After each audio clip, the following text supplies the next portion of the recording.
Everyone, आप सभी का स्वागत है मेरे चैनल रति वांगशन फैंडम में। अगर आपको मेरे चैनल के फैन फिक्शन स्टोरी वीडियो कुछ भी अच्छा लगता है तो प्लीज़ मेरे चैनल की वीडियोस को लाइक और चैनल को सब्सक्राइब ज़रूर कर दीजिएगा। तो चलिए आज का लास्ट पार्ट स्टार्ट करते हैं। वैसे ये इस फैन फिक्शन को जिन लोगों ने भी अब तक इतना प्यार दिया, इतने अच्छे अच्छे कमेंट किए, उनको थैंक यू सो मच। और इस फैन फिक्शन के बाद में फिर से 2-3 दिन का गैप लूँगी और फिर एक नए फैन फिक्शन के साथ आऊँगी। तो आई होप आप समझेंगे। तो चलिए पार्ट को स्टार्ट करते हैं। लास्ट पार्ट में यानी पार्ट 4 में हमने देखा था किस तरीके से मिंग्याओ शुयांग को ऑर्डर देता है कि उसे विंग को मारना है और वहाँ से चले जाना है। वो ऑर्डर देने के बाद एज़ यूजुअल अपनी वही एटीट्यूड के साथ लैंड मैंशन वापस आ जाता है। उसे लगा था जैसे वो हर बार सबकी आंखों में धोखा देकर बड़े आराम से अपने प्लान को अंजाम देकर वापस आ जाता था। इस बार भी ऐसा ही होगा। वो बड़े आराम से मेंशन में एंटर कर रहा था, लेकिन जैसे ही वो मेंशन में पहुंचता है तो उसकी आंखें शौक में बड़ी हो जाती है, क्योंकि मेंशन के अंदर उसका आज इंतज़ार बहुत सारे लोग कर रहे थे, जो कोई और नहीं बल्कि लेंस और नीस थे। इन सबको एक साथ देखकर मिंग्याओ अपने चेहरे पे एक काम से स्माइल के साथ सबसे पहले शिचैन की तरफ देखकर ही बोलता है, अल्फा, अभी तक आप सब लोग यहाँ क्या कर रहे हैं? मुझे तो लगा था आप सब लोग मिलकर उस ओमेगा जंग क्लैन का क्या नाम था, हाँ विंग, उसे ढूंढ रहे थे। तो आप लोग यहाँ? इस बात पे मिंग्याओ की इस काम से एक्सप्रेशन और जैसे उसने कुछ गलत किया नहीं को देखकर शिचैन को बहुत बुरा लगता है। वो तुरंत अपनी ही व्हीलचेयर को अपने हाथों से हिलाते हुए आगे की तरफ बढ़ते हुए बोलते हैं, विंग कहाँ है? यही जानने के लिए तो हम सब लोग तुम्हारा इंतज़ार कर रहे थे। मिंग्याओ एक शॉकिंग एक्सप्रेशन के साथ और क्वेश्चन भरी नज़रों के साथ अपने हस्बैंड को देख के बोलता है, आप क्या कहना चाहते हैं हस्बैंड? मैं कुछ समझा नहीं। बंद करो ये दिखावटे वाला चेहरा, सबके सामने अब उतार दो। नाटक करना बंद करो। कब तक इस छोटी फेक स्माइल के पीछे तुम अपने गलत इरादों को पूरा करते रहोगे? तुम्हें क्या लगता है हम सब नहीं जानते कि विंग को छुपाने या विंग को गायब होने के पीछे तुम हो? इस बात पे शिचैन की इस रिएक्शन पे अचानक से मिंग्याओ का चेहरा पूरी तरह से पसीने में हो जाता है। उसके चेहरा पूरी तरह से पीला पड़ जाता है। उसे समझ नहीं आता शिचैन क्या कह रहे हैं, इसलिए वो एकदम से घबराते हुए रोने का नाटक करते बोलते हैं, अल्फा, आप क्या कहना चाहते हैं? क्या आप भी इस ऑफिसर अल्फा नी मिंजे की तरह अपनी फैमिली पे ही शक कर रहे हैं? आप मुझ पे शक कर रहे हैं? मैंने उस जियांग विंग को छुपाया है?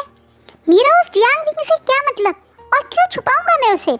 मिंग्याओ रोते हुए आंसू पूछते हुए अब जब ये बोलता है तो वांग जी जो अब तक बिल्कुल शांत था वो एकदम गुस्से में आता है, तो आपके अलावा उसका कोई और दुश्मन भी तो नहीं है?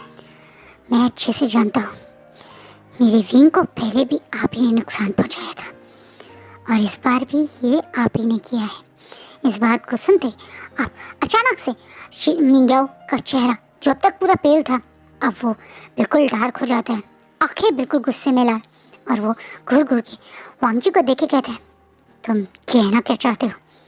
मैंने तुम्हारे विवशान को नुकसान पहुँचाया था? तुम भूल गए हो क्या?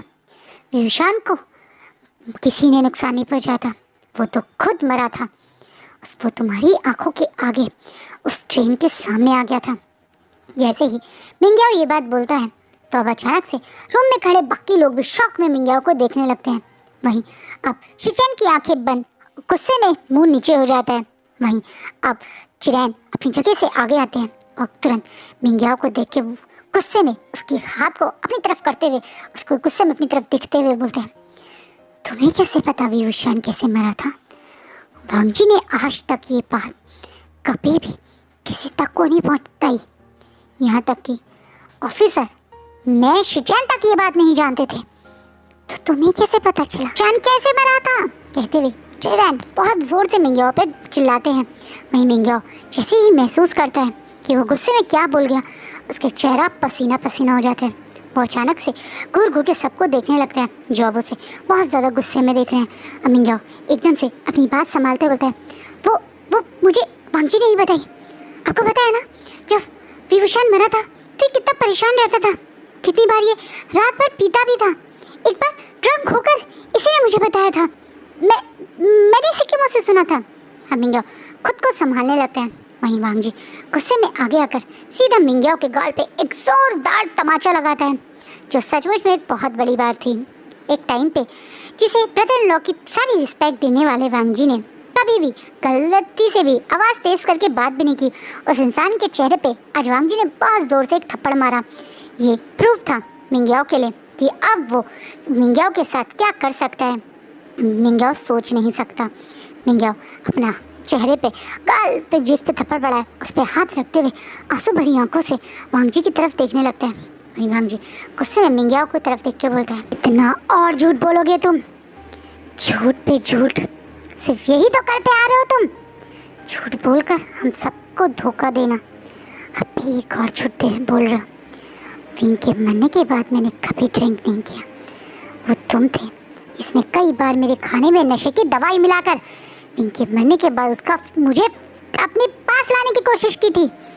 पर मैं हर बार अपने होश में था, क्योंकि तुम्हें और किसी को शायद ये नहीं पता कि सिर्फ मैं ही नहीं था जिसने विंग को मार्क किया था, बल्कि विंग ने भी मुझे मार्क किया था। वो मेरा मार्क ओमेगा था और मैं उसका मार्क अल्फा। इसलिए शायद मैं वो किसी भी रूप में, किसी भी सोल, अपनी सोल को किसी भी बॉडी में लेकर आए, तुरंत उसे पहचान गया था। वो मेरा मार्क ओमेगा है। कहीं ना कहीं वांग जी गुस्से में घूरता हुआ जब ये बात मिंग्याओ को बोलता है तो मिंग्याओ 2 कदम पीछे होके धड़ाम करके नीचे गिर जाता है और अब वो कुछ बोलने के लायक नहीं रहता।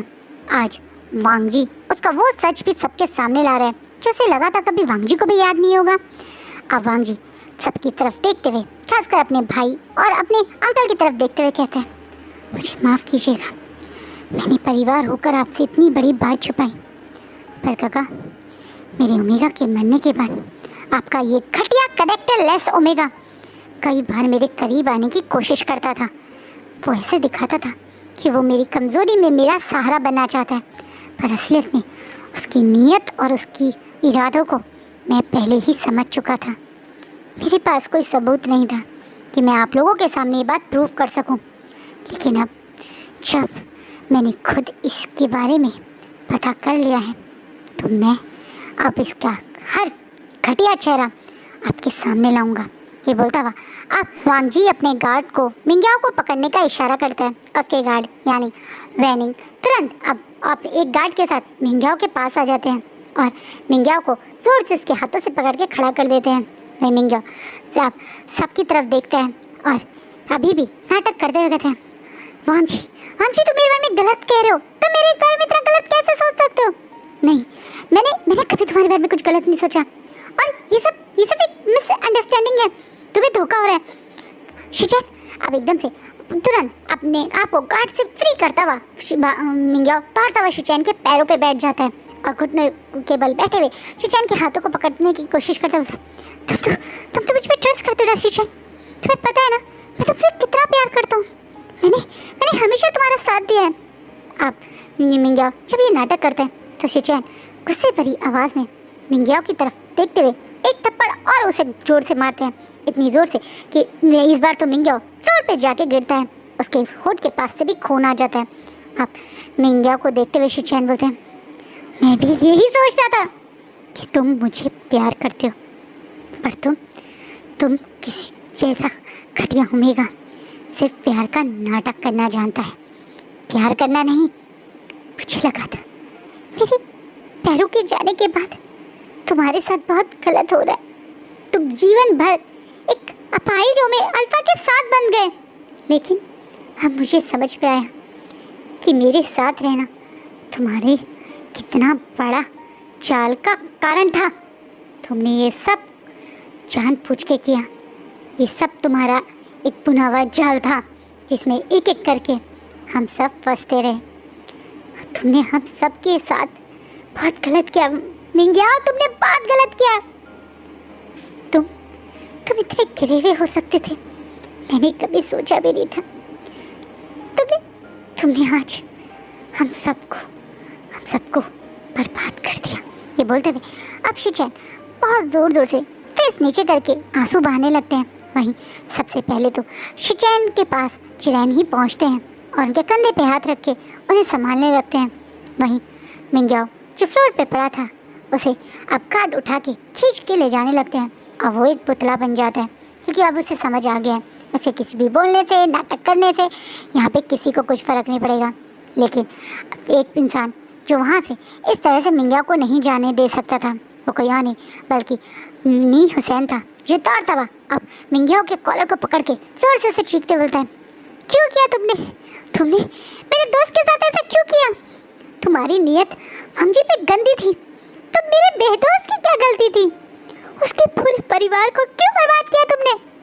कोई तुमसे सवाल नहीं पूछा, पर मैं जवाब जरूर जानना चाहता हूँ। मैं जानना चाहता हूँ क्या गलती थी मेरे दोस्त की, क्या गलती थी उसके परिवार की, जो तुमने उनके साथ ये सब किया? बताओ तुमने उनके साथ ये सब क्यों किया? कहता हुआ अब मिंग्याओ मिंग्याओ को जोर जोर से नी हुसैन हिलाने लगता है और उसे जोर जोर से हिलाते हुए एक बार दो बार उसके फेस पे भी थप्पड़ मार देता है। वही मिंग्याओ जिसके चेहरे पे बहुत खून है लेकिन आंखों में बिल्कुल पछतावा नहीं, वो मिंग्याओ खुद को नी हुसैन से जोर से दूर करता है और जोर जोर से हंसता हुआ बोलता है, क्योंकि मुझे नफरत थी, मुझे उस वी वुशियान से नफरत थी, मुझे उस इंसान से बहुत जेलसी होती थी। उसके पास सब कुछ था, एक खूबसूरत परिवार, ऐसे माँ बाप जो उस पर जान छिड़कते थे, वो भी तो एक ओमेगा ही था ना। फिर क्यों उसकी ज़िंदगी इतनी अच्छी और मेरी ज़िंदगी इतनी बर्बाद थी? उसे वो हर चीज़ मिल रही थी जो कभी मुझे नहीं मिली, दुनिया की आंखों में सम्मान, एक प्यार करने वाले माँ बाप, और फिर जिस अल्फा को मैं चाहता था वो अल्फा भी उसे चाहने लगा। लांग वांगजी भी उसे चाहने लगा। मैं सब कुछ बर्दाश्त करता था, मैं इस लैंड मेंशन में भी इस पापा ही अल्फा को झेलता था, इसका ओमेगा बन के रहता था ताकि मुझे लांग वांगजी के पास रहने का मौका मिले। मैंने सबसे पहले जिस इंसान से प्यार किया था वो लांग वांगजी था, पर लांग वांगजी ने कभी किसी अल्फा होकर ओमेगा को अटेंशन दी नहीं।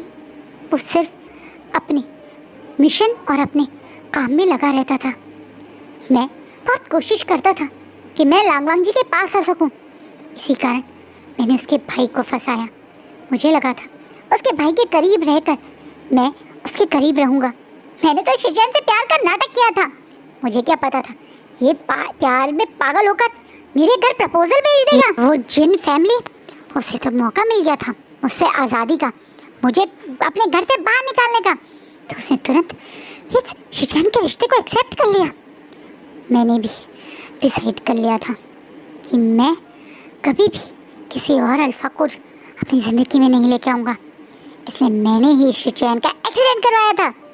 मुझे लगा था ये मर जाएगा, पर मेरी फूटी किस्मत ये तो इस व्हील चेयर पे आ गया, और ऊपर से इसके व्हील चेयर पे आने के बाद मेरी फैमिली को कोई फ़र्क नहीं पड़ा। उन्होंने फिर भी ज़बरदस्ती मेरी शादी इस शिचैन से करवा दी। लेकिन उस दिन मुझे पहली बार वांगजी ने अटेंशन दी। वो पहली बार शादी के बाद मुझसे खुद से बात करने आया था। उसने जब मुझसे प्यार से पूछा कि मुझे किसी चीज़ की ज़रूरत तो नहीं, मुझे लगा बस यही मेरी ज़िंदगी बदलेगा। मैंने यहाँ रहकर इसके भाई का ओमेगा बनने के नाटक करना शुरू कर दिया, और वांगजी भी जो कभी किसी को अटेंशन नहीं देता था, किसी ओमेगा को वैल्यू नहीं करता था, उसने मुझे, वो पहला ओमेगा मैं था जिससे बात करनी, अटेंशन देनी शुरू करी। मुझे बहुत खुशी हुई, लेकिन मेरी खुशियों को नज़र लगाने वो भी वुशियान आ गया। वो हमेशा वांगजी के आसपास घूमता रहा, उसके प्यार और अटेंशन के लिए अपनी तरफ करता रहा, और मैं धीरे धीरे उस इंसान से नफरत करने लगा। दिन पे दिन मुझे उस इंसान से नफरत होती थी। हर चीज़ उसे कैसे मिल सकती है ये सोचकर मुझे उससे नफरत होती थी, इसलिए मैंने ये सब किया। हाँ, मैंने ही करा, मैंने ही उसकी ज़िंदगी बर्बाद कर दी। मैंने उसके परिवार को मार दिया और वो खुद ही मर गया, और मुझे बदले में कितना सब कुछ मिला। मैं मार्शल की फैमिली का मेंबर बन गया। मुझे लगा था सब कुछ बिल्कुल वैसे ही होगा। कुछ समय बाद मैं वांगजी को उसकी रट में अपने साथ फिजिकल होने पे मजबूर कर देता और मजबूरी में वांगजी को मुझे अपनाना पड़ता। उसमें शिचेन को भी मार देता। फिर बस मैं और वांगजी हम दोनों हैप्पीली रहते। सारे लोग मुझे मार्शल की ओमेगा की तरह रिस्पेक्ट करते। पर नहीं नहीं नहीं, कुछ भी वैसा नहीं हुआ। क्यों? ये कहता था जैसे मिंग्याओ पागलों की तरह अपने ही बाल नोचने लगा, अपने आप को ही मारने लगा, अपने बालों को ही खींचने लगा। ये देखकर अब नी हुसैन को एक तरफ मिंग्याओ से बहुत गुस्सा, बहुत नफरत हो रही है, और दूसरी तरफ से ये कितना मेंटली सिक है ये देखकर उसे अब पे तरस भी आ रहा है। वहीं मिंग्याओ जो क्यों कर रहा है, उसका जवाब आप वांगजी देता है, क्योंकि मेरा विंग ही मेरा ओमेगा है, क्योंकि मेरे विंग के अलावा दुनिया का कोई ओमेगा मेरा ओमेगा नहीं बन सकता है। ये बोलता हुआ वांगजी गुस्से में आके सीधा मिंग्याओ का कॉलर पकड़ लेता है। पागलों की तरह हंसने वाला मिंग्याओ भी एकदम से घबरा जाता है, क्योंकि वांगजी ने भी अब मिंग्याओ का गला दबाना शुरू कर दिया है, जिससे ऑलमोस्ट मिंग्याओ के चेहरे पे एक होता है ऑक्सीजन की कमी के कारण पूरा चेहरा सूजने और फूलने लगा है। वहीं मिंग्याओ जोर से अपने हाथों से वांगजी को छोड़ने के लिए कर रहा है। वहीं वांगजी एकदम कोल्ड एक्सप्रेशन से बोला है, मुझे तुम्हें मारने में बिल्कुल दुख नहीं होगा और कुछ पल भी नहीं लगेंगे, पर मुझे सच बताओ मेरा विंग कहाँ है? मेरा विंग जो मेरे लिए वापस आया है, तो जैसे घटिया इंसान का चेहरा सबके सामने लाया आया था, वो कहाँ है? ये कहता हुआ अब जैसे जोर से मिंग्याओ को गला दबा के मारने की कोशिश करने लगता है वांगजी। ये देखकर अब मिंग्याओ से वांगजी को दूर नी हुसैन और नी मिंजे करते हैं। वहीं मिंग्याओ खासता हुआ ज़मीन पे गिर जाता है और जोर से सांसें लेने लगता है। वहीं अब मिंग्याओ इतना डर गया है वांगजी से, क्योंकि वांगजी का और अभी बहुत खतरनाक हो गया है, पूरा रूम उसके अल्फा फेरोमोन से फिल हो चुका है। क्या वो घबरा के वो कांपते हुए मुझे मत मारो करने लगता है। वहीं अब नी हुसैन उसके बिल्कुल पास आता है और बोलता है, अगर तुम मरना नहीं चाहते तो बता दो विंग कहाँ है, वरना आज वांगजी से तुम्हें कोई नहीं बचा पाएगा। वो मार्शल है, वो तुम्हें मार भी देगा तो कोई कुछ भी उसका नहीं बिगाड़ पाएगा। अब मिंग्याओ जिसे लगता है एक उम्मीद है कि शायद वो बच जाएगा, उसे जेल में ही रहने को मिलेगा पर जीवन दान मिल जाएगा, इसलिए वो तुरंत अब शू यांग का जहाँ पे वो है मतलब उस गुफा के एड्रेस दे देता है। वहीं ये जानते ही कि शू यांग के साथ विंग है, बिना मौका गवाए मिंग्याओ एक तरह से वैनिंग और बाकी लोगों गार्ड्स के पास छोड़कर वांगजी, नी हुसैन और नी मिंजे उस तरफ दौड़ पड़ते हैं। वहीं दूसरी तरफ मिंग्याओ के जाते ही सबसे पहले तो शू यांग ही मौके का फ़ायदा उठाते हुए अब रूम में एंट्री करता है, जहाँ उसने विंग के दोनों हाथ उसके पीछे बैक साइड पे एक रस्सी से बांधे हुए हैं, दोनों पैर बांधे हुए हैं, और अब वो विंग को बेहोशी वाली विंग को बड़ी लसफुल नज़रों से देखता हुआ बिल्कुल शांति से उसके पास बैठ जाता है और बहुत शांति से उसके गालों पे हल्का सा उंगलियां फिराते हुए कहता है, खूबसूरत तो तुम बहुत हो, वैसे सबसे ज़्यादा खूबसूरत ओमेगा तो वो वीर वुशान था, जिसे हमेशा मुझे देखकर पाने की चाह होती थी, लेकिन मैं उसे छू नहीं सकता था। पर तुम्हारा चेहरा वो भी उस विवशन से काफ़ी मिलता है। शायद यही कारण है कि वो सब लोग तुम्हारे लिए उस विवशन की तरह पागल हो रहे हैं। पर चिंता मत करो, मैं तुम्हें उन लोगों के पास नहीं भेजूँगा, वो लोग तुमसे मुझे दूर नहीं कर पाएंगे, बल्कि मैं तुम्हें अपने पास रखूँगा। इस मिंग्याओ ने मुझे अपनी खूबसूरती का लालच देकर बहुत काम करवा लिया, पर एक बार भी मुझे सेटिस्फाई फील नहीं करवाया, पर तुम मुझे करवाओगे।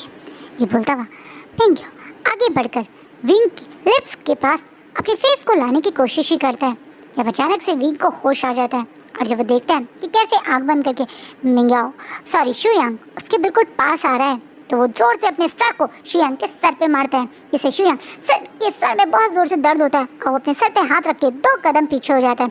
वहीं विंग गुस्से में घुरता हुआ अपने कंधे की सपोर्ट से ही खुद को सहारा देता हुआ बैठता है। बोलता है, तुम्हारी हिम्मत कैसे हुई मेरे पास आने की? शुयांग, तुम जैसा घटिया ऑफिसर एक टाइम पे मेरे फादर को प्रोटेक्ट करता था, मेरे फादर के इशारों पे रहता था, और आज तुम मेरे पे गंदी नजर डाल रहे हो। वहीं शुयांग जैसे फादर फादर सुनता है तो वो अपने जख्मी सर को हिलाते हुए, जिसमें अब उससे दर्द भी हो रहा है, थोड़ा कैनिंग स्माइल के साथ बोलता है, क्या क्या बोला तुमने? तुम्हारे फादर? मैं उस जियांग फेमिया का कब गार्ड बना भाई? किस गलत फहमी में हो तुम? चलो मैं तुम्हारी गलत फहमी दूर करता हूँ। मैं स्पेशल मार्शल का गार्ड हूँ, और मैंने सिर्फ 2 मार्शल को ही सर्विस दी है। पहला वो मार्शल वी चांद से, जिसे मैंने अपने हाथों से खुद मारा, उसे और उसकी बीबी को मैंने और मेरे चारों दोस्तों ने मिलकर ही तो मारा था।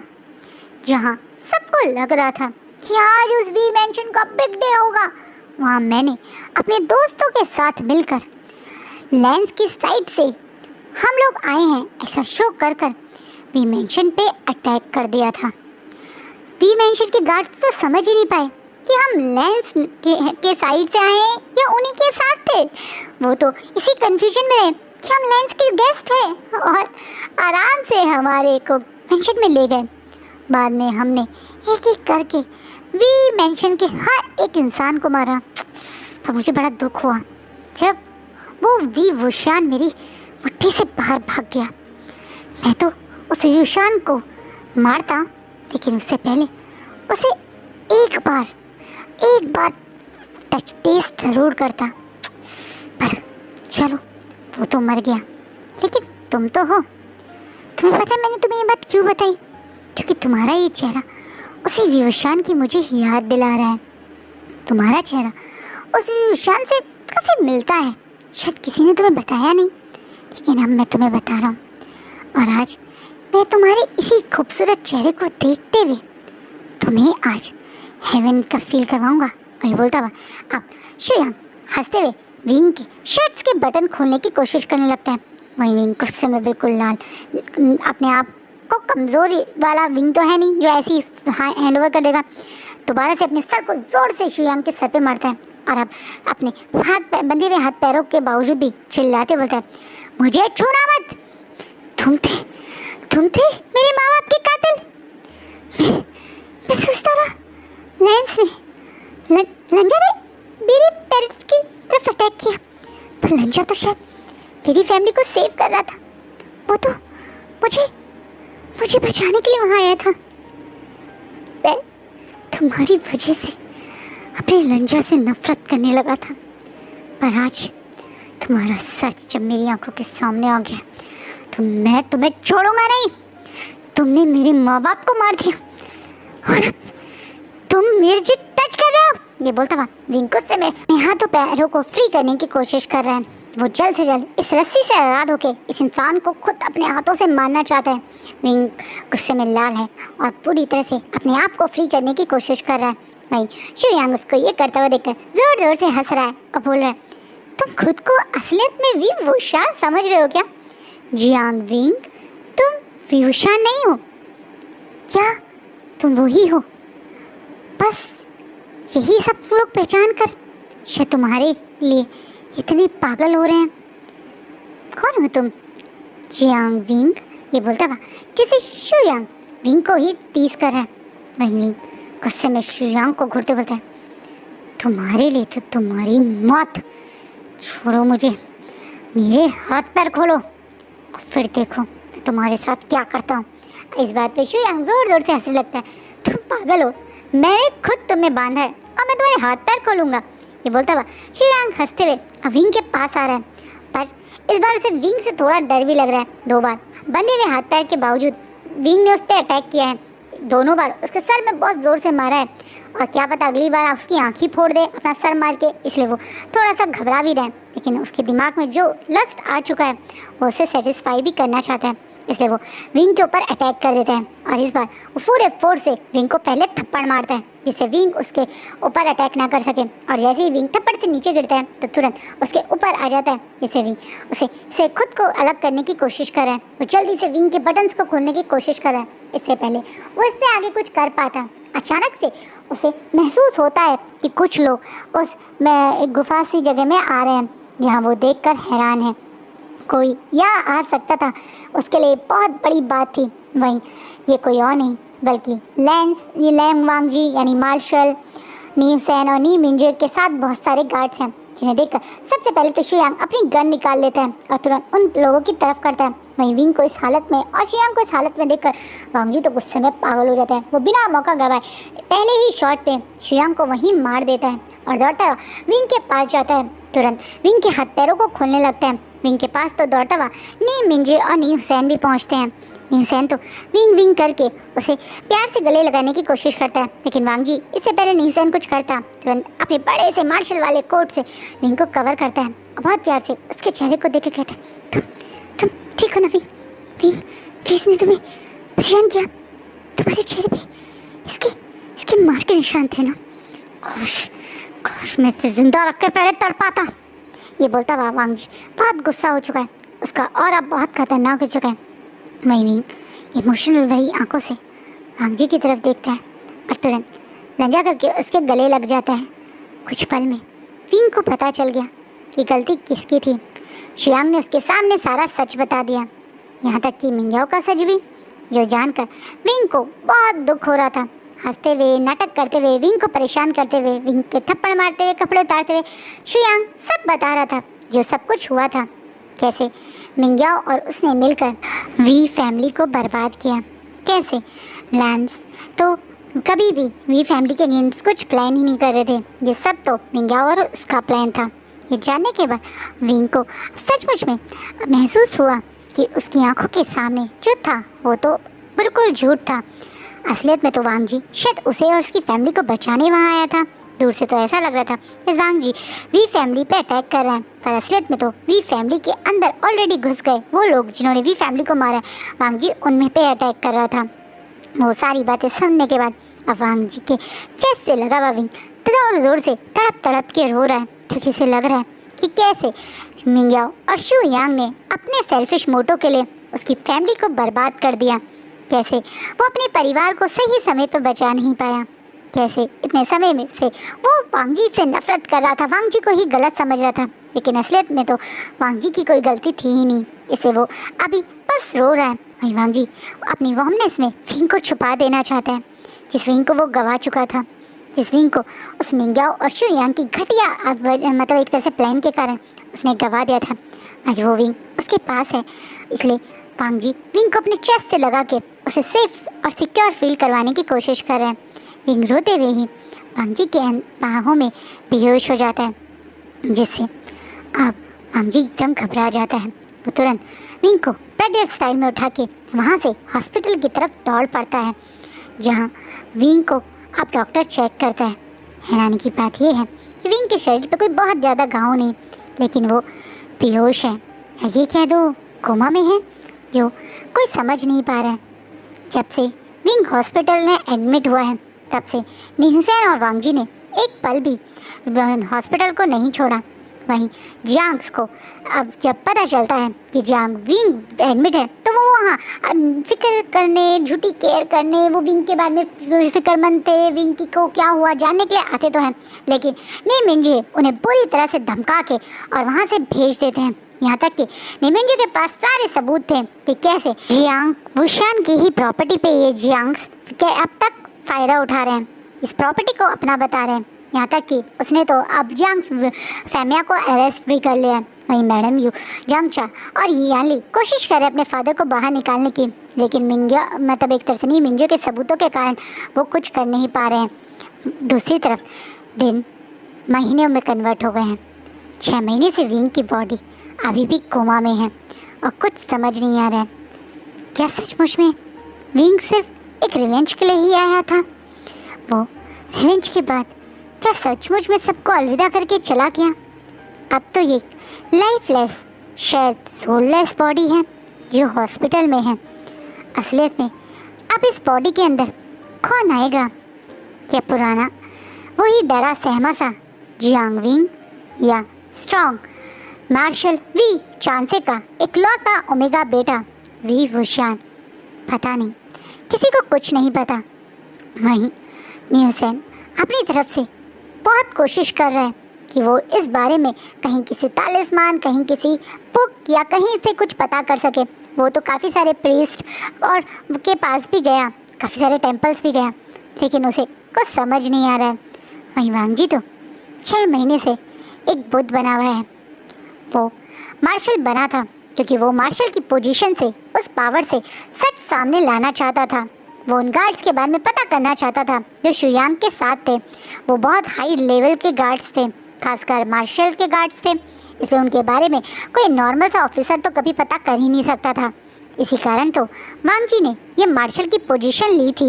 लेकिन जब अब उस सब कुछ सच पता कर चुका है तो वो अपनी ही पोजीशन से खुद रिज़ाइन कर देता है और ये पोजीशन नी मिंजे को मिल जाती है, जो सचमुच में उस मतलब एक तरह से पोजीशन के लिए 100% क्वालिफाई थे। वहीं नी मिंजे भी वांग जी की ये डेडिकेशन देखकर मन में बहुत अपने आप को गलत सोचते हैं कि उन्होंने वांग जी पे गलत शक किया। वहीं बाकी लैंस यानी लान चिरेन लान शिचेन को लेकर कहीं दूर चले जाते हैं। वो जानते हैं यहाँ रह के शिचेन बहुत हर्ट होंगे। किस तरीके से जिस ओमेगा को वो इतना प्यार करते थे, वो ओमेगा कभी उन्हें प्यार ही नहीं करता था, बल्कि अपने फ़ायदे के लिए उनका फ़ायदा उठा रहा था। ये ध्यान कर शिचेन कितने अपसेट हैं, यही सोच के शिरेन उन्हें लेकर अपने पुराने गांव जहाँ से वो बिलोंग करते हैं यानी क्लाउड ड्रेसेस चले जाते हैं। क्लाउड ड्रेसेस में ही अब शिचेन और चिरेन रहते हैं पुराने लेंस एल्डर्स के साथ में। बट वांग जी तो 6 महीने से जैसे बिना कुछ खाए पिए विंग के पास ही जा रहा है। वो जी रहा है, यही बहुत बड़ी बात है। वैनिंग और नी हुसैन कई बार उसका ध्यान रखने उसके पास आते हैं, कई बार उसे ज़बरदस्ती सोने के लिए और खाने के लिए भेज देते हैं, लेकिन विंग के पास से वांग जी को जाना कभी पसंद नहीं है। दिन पे दिन लोगों का अब होप गंवाई जा रही है। सबको यही लग रहा है कि शायद विंग कभी होश में नहीं आएगा। ज़िंदगी भर तक मिस्टर लांग वांग जी ऐसे ही अपने ओमेगा की यादों में रह जाएंगे। सबको यही लगा था, जब अचानक से एक फ़ोन कॉल नी हुसैन के पास आता है, जो किसी और का नहीं डॉक्टर का होता है, कि आज विंग की बॉडी में कुछ मूवमेंट हुई। नी हुसैन खुशी और एक्साइटमेंट से सबसे पहले हॉस्पिटल की तरफ ही दौड़ पड़ता है। वहीं वांग जी जो कुछ समय पहले ही सोने गया था और अकेला वैनिंग ही उस हॉस्पिटल में था, उस तक भी वैनिंग फ़ोन करके खबर पहुंचाता है। हॉस्पिटल से आए हुए ये टेलीफोन्स उन दोनों के घर में एक अजीब सी ही खुशी छेड़ देते हैं। सब लोग दौड़ते हुए हॉस्पिटल पहुंचते हैं। नी मिंजे भी नी हुसैन और वांग जी के साथ ही थे। जब वो हॉस्पिटल पहुंचते हैं तो हॉस्पिटल के बेड पे एक ओमेगा बैठा हुआ है, जिसके हाथों में इस समय एक सूप की बॉल एक नर्स पकड़ा रही है। जो ओमेगा थोड़ा सा खांसते हुए और थोड़ा सा हल्के हल्के से उस सूप को पी रहा है, क्योंकि उसके लिए सूप पीना भी बहुत मुश्किल हो रहा है। वहीं जैसे ही सब लोग एंट्री हुए तो वो ओमेगा एकदम से नज़र ऊपर करके सबकी तरफ देखता है।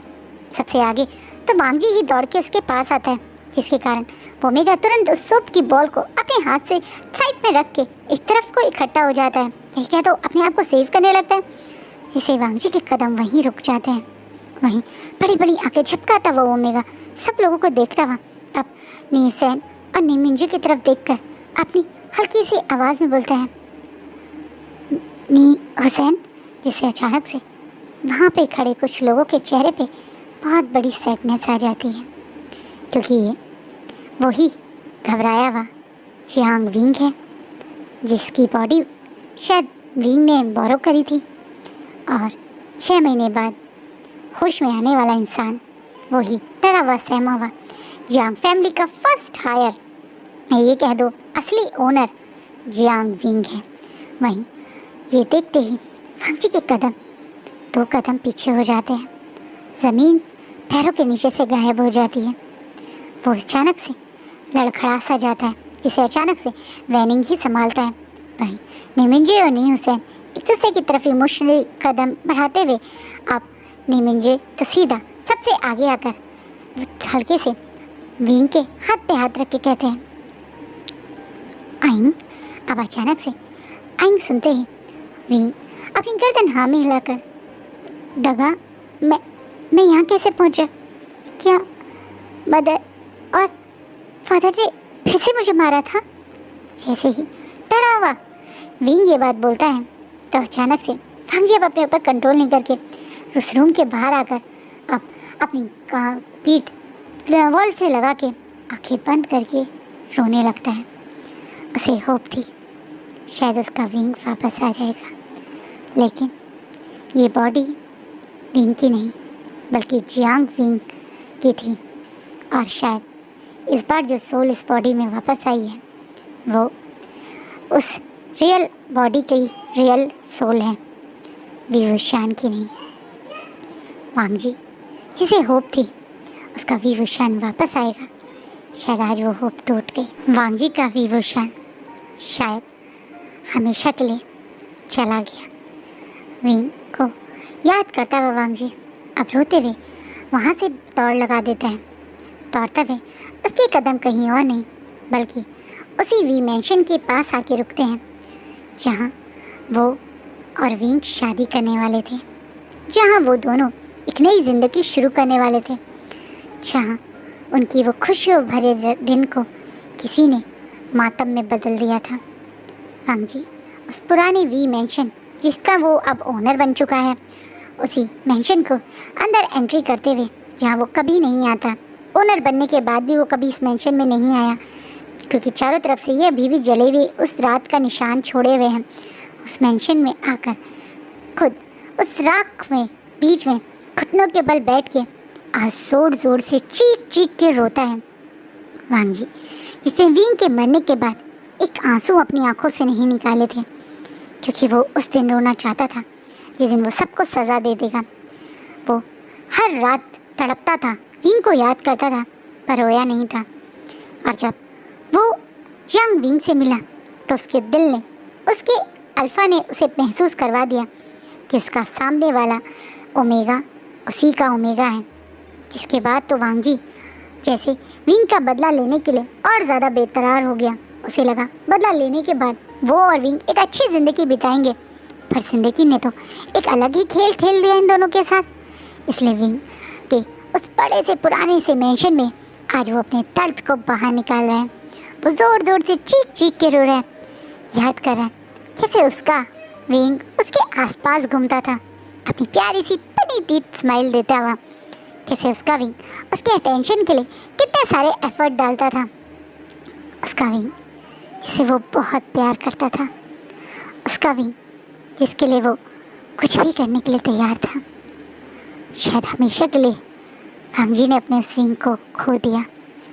विंग के आज शायद सचमुच में इस वर्ल्ड से हमेशा के लिए आज़ादी होगी, या ये कह दो फेयरवेल हो गई। वांग जी विंग को याद करके ज़ोर ज़ोर से तड़प तड़प के रो रहा है। वो रोते रोते कब बेहोश हो गया उसे पता ही नहीं चलता है, या ये कह दो मोलांग वांग जी जो पिछले 6 महीने से नाम के लिए ही जी रहे थे, कुछ पल खाते थे कुछ पल ही आराम करते थे, पर 6 महीने से उस जियांग विंग के पास ही बैठे रहते थे।